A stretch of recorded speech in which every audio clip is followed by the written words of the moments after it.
दुख ब्रजराज दियो है पारथ के भयो कुमर परीक्षत नाम उधर महाराज पार्थ के यहाँ एक पुत्र का जन्म हुआ जिसका नाम रखा परीक्षित। नृप रहो द्रव्य लुटाए बासुक के कन्या भई। इधर महाराज बासुक क्या है लड़की का जन्म हुआ लेकिन अपने पति को नागनी ने नहीं बताया।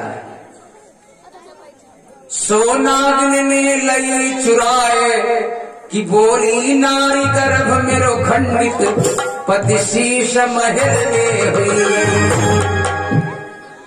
नागनी के एक लड़की का जन्म हुआ लेकिन बताया नहीं। कहा स्वामी मेरा गर्भ जो था खंडित हो चुका है। भक्तों अब तो बासु बहुत खुशी हुई। अरे पहुंची खबर पारथ की पहुंची खबर पारथ की सूरत छाया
परीक्षित की आयु 8 वर्ष की हो गई।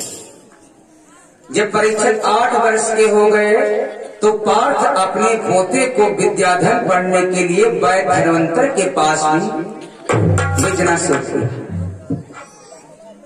क्योंकि वैद्य धन्वंतर का किसी गर्भ से जन्म नहीं हुआ था। वैद्य धन्वंतर 14 रत्नों में रत्न है। समुद्र मंथन के समय वैद्य धन्वंतर रत्न के द्वारा प्रकट हुई थी। आज उन गुरुजी के पास में पार्थ ने अपने पोते को विद्याधन करने के लिए भेजना शुरू कर दिया। भक्तों गुरु के लिए शिष्य जितना लगाव करेगा गुरु से उतना ही गुरु शिष्य पर ध्यान देगा।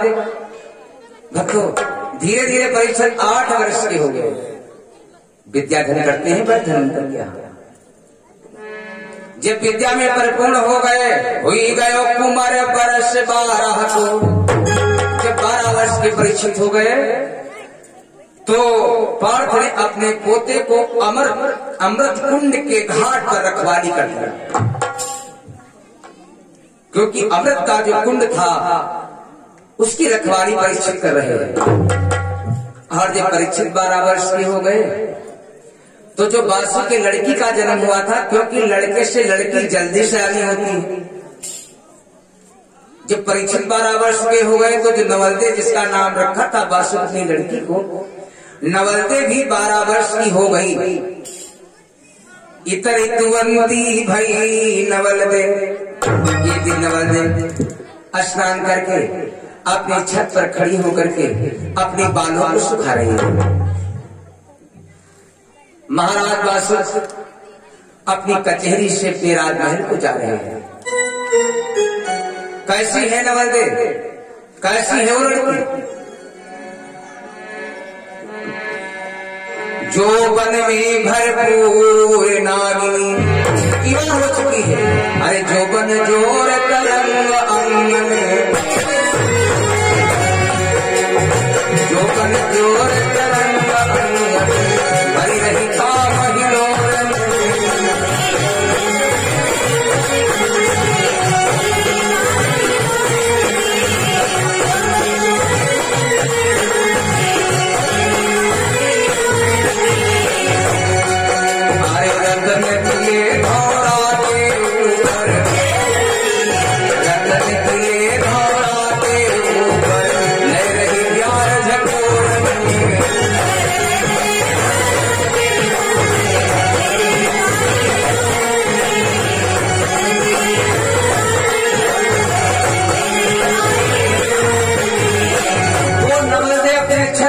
हुई अपने बालों को सुखा रही है और महाराज बासुक अपनी ही लड़की को देखा। कैसी है लड़की हो? कैसी? बहुत हसीन खुशनुमा चेहरा, बहुत हसीन खुशनुमा चेहरा, चित्त समाए गई।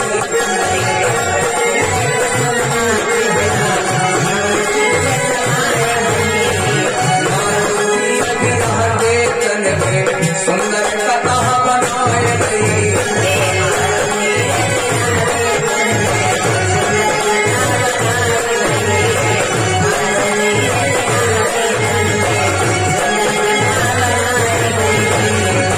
मिटे यहाँ जो पाऊं दिल जा, दिलो जाके इस पर कुर्बान।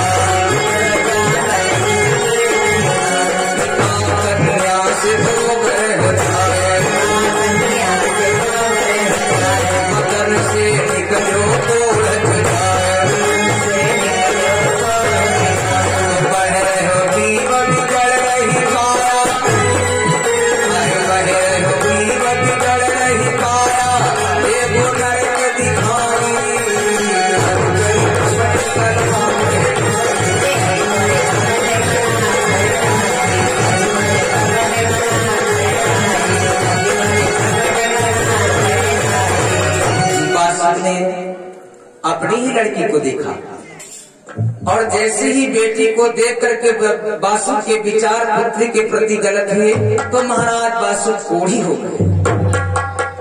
उनको मनसा का पाप लग गया, क्योंकि मनुष्य को बिना किए हुए 3 पाप लग जाते हैं।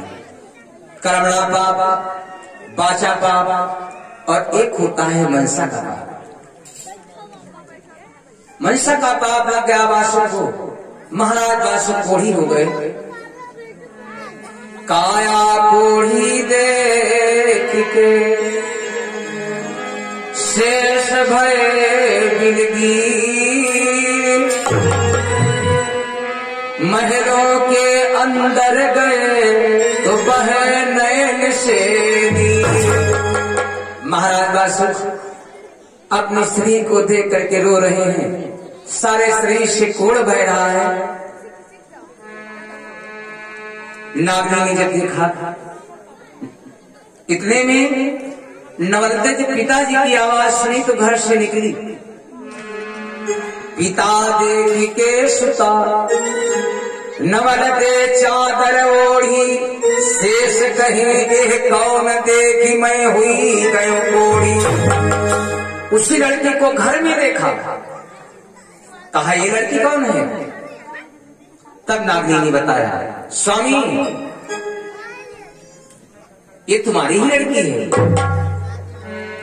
पिता देख के सुता, नवल दे चादर ओढ़ी, शेष कहे ये कौन देखी मैं हुई गयो कोढ़ी। नारी बयान करी साफ, पति कन्या आपकी, तुम्हें लगा है मनसा पाप, अमृत मिले नहाओ पति तब काया सुंदर होई। तब नागनी ने बतलाया, स्वामी ये तुम्हारी ही लड़की है। तुम्हें मनसा का पाप लग गया है, इसलिए पाप तुम्हारा तब ठीक होगा जब कहीं अमृत मिले, उससे आप स्नान करो तो तुम्हारा रिपोर्ट ठीक हो जाएगा। अमृत है कहाँ? अरे जिससे हमसे दुश्मनी है उसी के यहाँ मेरी औषधि है। अमृत कुमान पति बासुक के कौन लेने जाएगा वहां पर? जानते वहां पर पहरा कौन लगा रहा है? कि पहरेदार परीक्षतवा के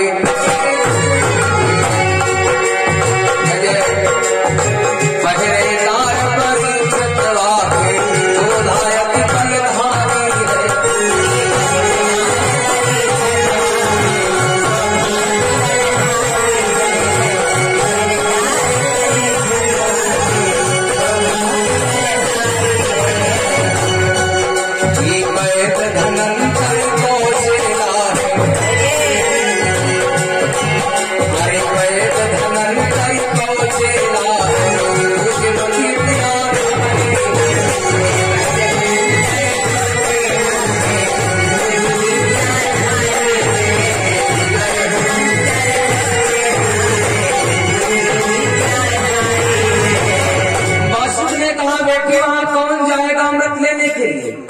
जानते हो समृत कुंड की रखवाली कौन कर रहे हैं?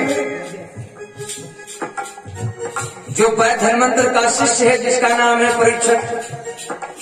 नवल जी ने कहा पिताजी तो क्या तुम परीक्षित से डरते हो?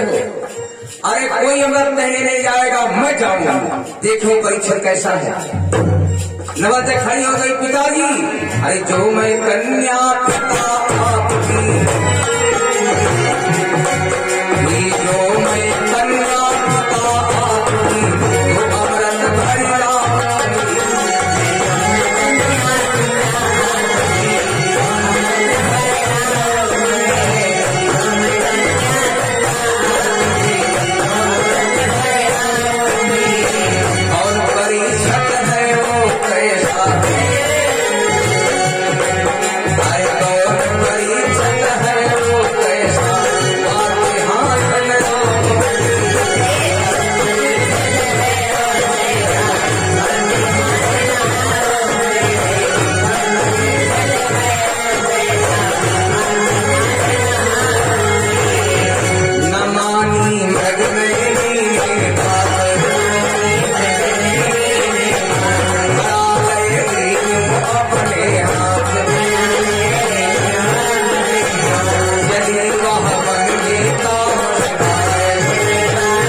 अमृत के घड़े को ले लिया, चल पड़ी अमृत भरने के लिए।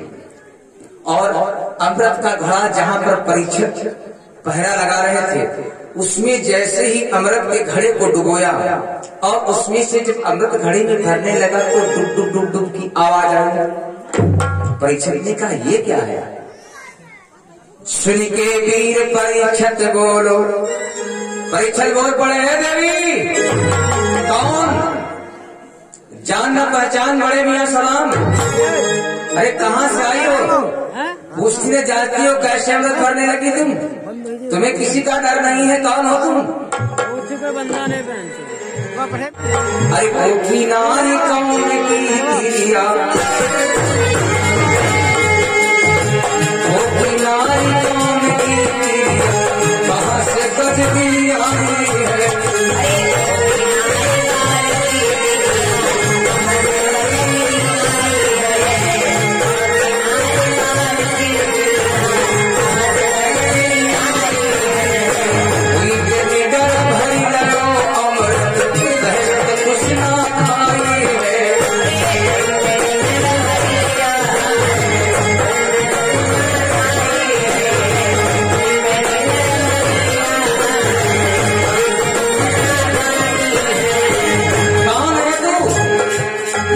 ने कहा सुनो, सुता मैं हूँ बासुक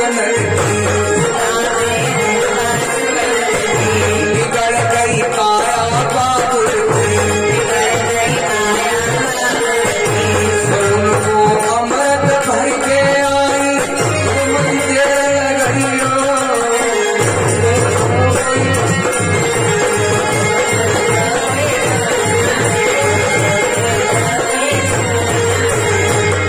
नवदे ने कहा मैं बासु की पुत्री हूँ और मेरे पिता को मनसा का पाप लग जाने से कोढ़ी हो गए हैं, मैं उन्हीं के लिए मृत भरने आई हूँ। परीक्षित ने जब ये सुना कि बासु की पुत्री, और बासु की पुत्री को हमारे बाबा ने जुए में जीत लिया था, तू वही तो नहीं है।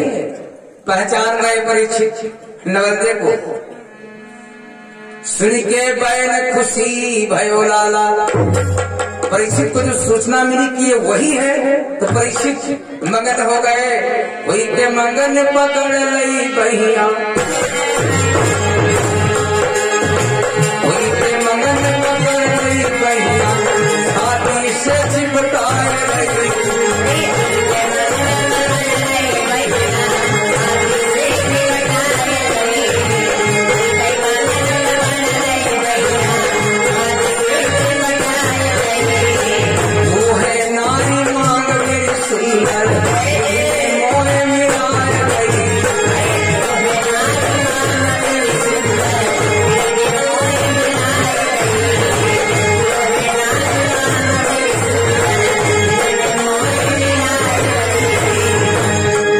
सुनी के नागनी होए तन वह सिर तर घुस गई, बरुहानवती परीक्षत बड़ी गए करने बैन बचायो।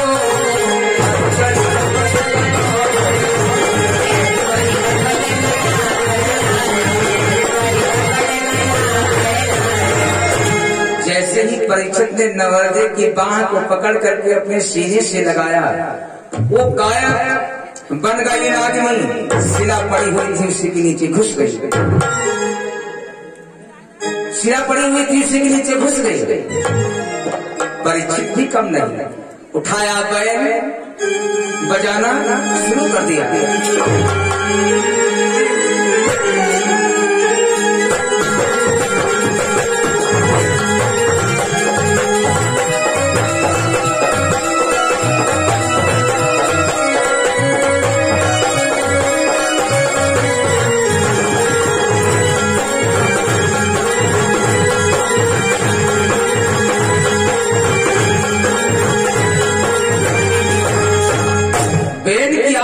सुनकर के नागिनी शिला के अंदर से निकल पड़ी। क्या करती है?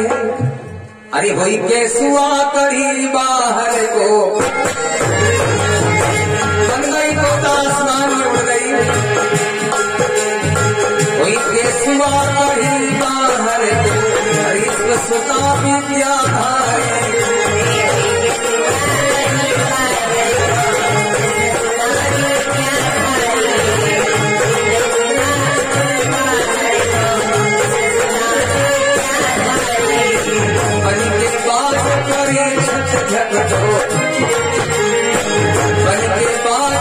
परीक्षत झगड़े पन्नों में कह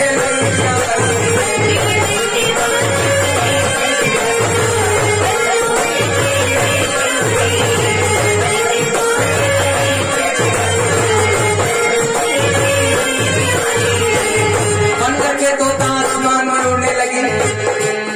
परीक्षत ने बन करके बाद पंजे में दबाया, फिर जल में गिर गई, मछली बन गई। जल में वो मीन नपति ने जाल पकड़ तन वो गिरिया बताओ तेरे बाचा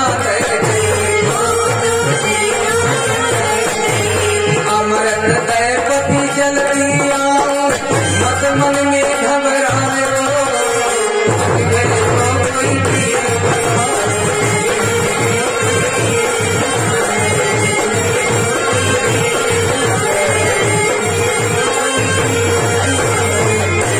जैसे ही परीक्षित बन गई नागिनी शिला के अंदर घुस गई।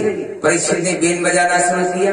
सुन के लहर नागिनी निकली, बन करके तोता आसमान में उड़ गई। परीक्षित ने बाज बन करके पीछे से खदेड़ा, पंजे में दबाया, जल में गिर गई, मछली बन गई। परीक्षित ने जाल को गड़वा करके तुरंत पकड़वाया।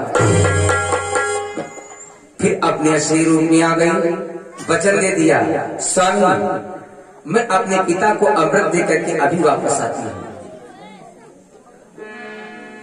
नवल वहां से चल पड़ी, पिताजी के सामने अमृत ला करके रख दिया। कहा पिताजी तुमने मेरे साथ में इतना बड़ा अन्याय किया, इतना बड़ा अन्याय कि जन्म से पहले मुझे जुए में हार गए।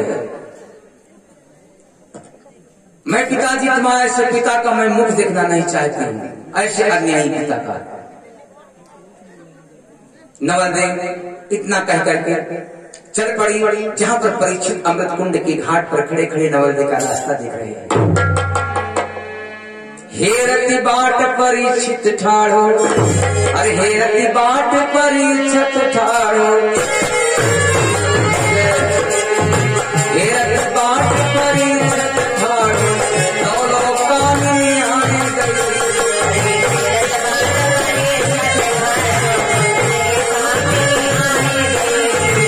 चंदा सूरज की सी जोड़ी, चंदा सूरज की सी जोड़ी, विधि ने लाल लाल गई।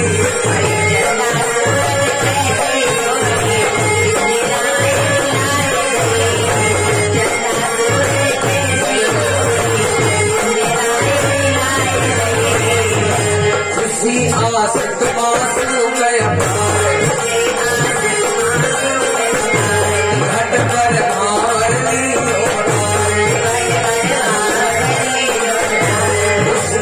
दिल पे नहीं भाई फूल रसैया थे राम कहाँ दोनों में हंसने से छोड़ जगाई।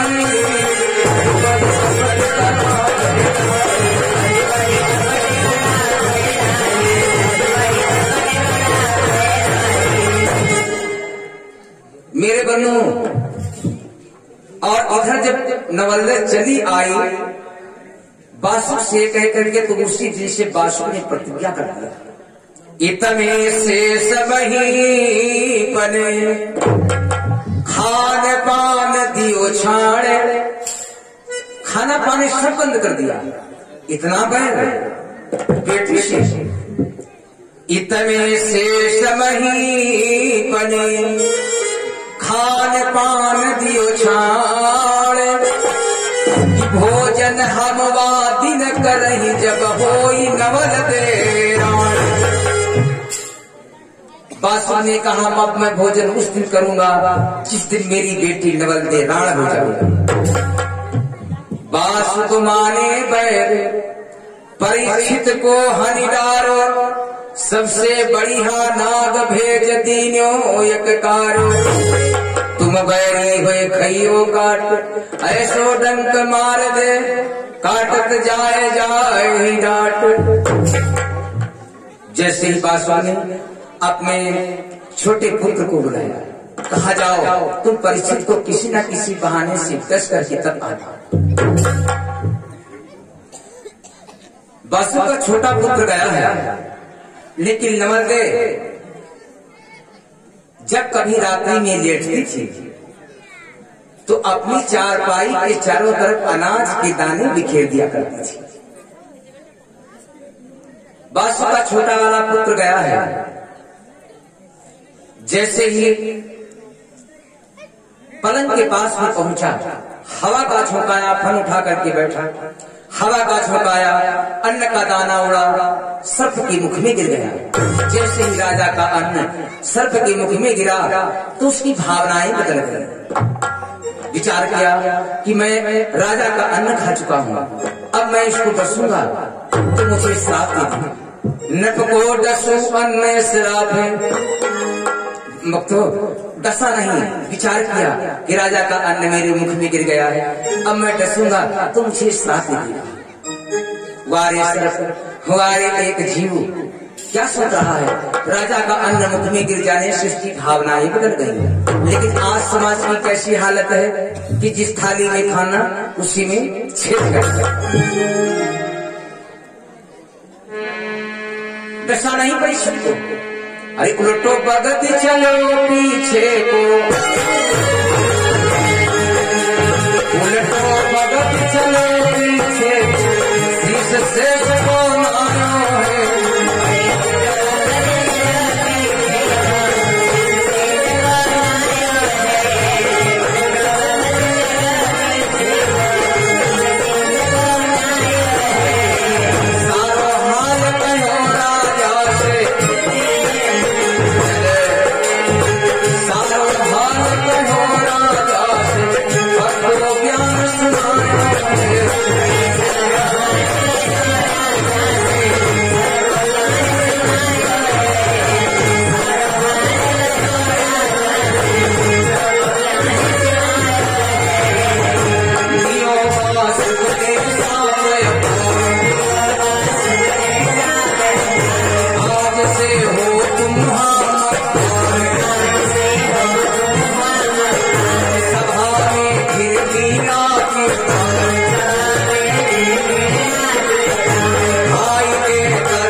जब छोटा वाला पुत्रा करके बासुक से सारा समाचार बदला। बासुक ने श्राप दिया, जा दुष्ट, तूने मेरा कहा नहीं माना है, मैं तुझको श्राप दे रहा हूं कि तू दुम्हा हो जाओ।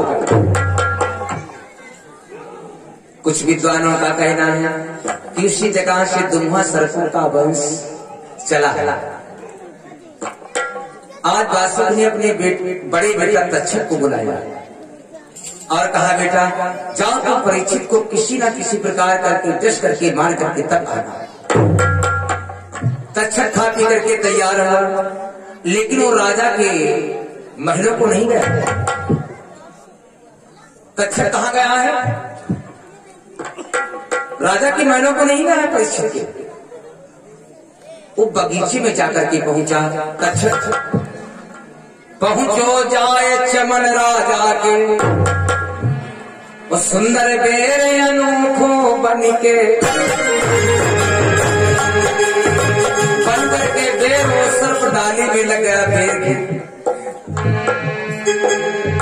सुंदर बेर अनोखो बनिके लगी गयो जाकर डाली में।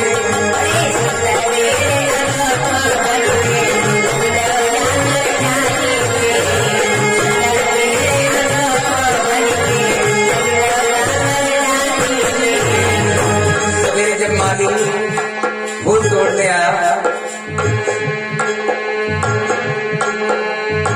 और जैसे माली की नजर उस डाली पर पड़ी, देख सुधड़ तबीयत है।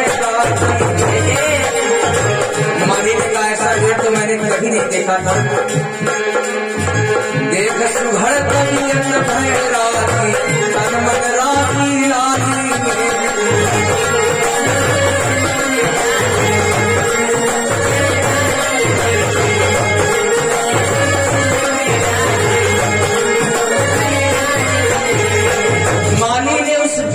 तोड़ लिया, विचार किया बड़ा प्यारा बेर है। अरे ऐसा बेर जो अपने राजा को हम देंगे तो राजा बहुत खुश हो जाएगा। प्यारी वस्तु अपने किसी प्यारे ही को दी जाती है। माली ने उस बेर को हुई के प्रसन्न भेज दियो महल। माली ने उस बेर को महलों में पहुंचाया। जैसे वो बेर महलों में पहुंचा, नवरदे ने जैसे ही बेर को देखा पहचान गई कि बेर नहीं है।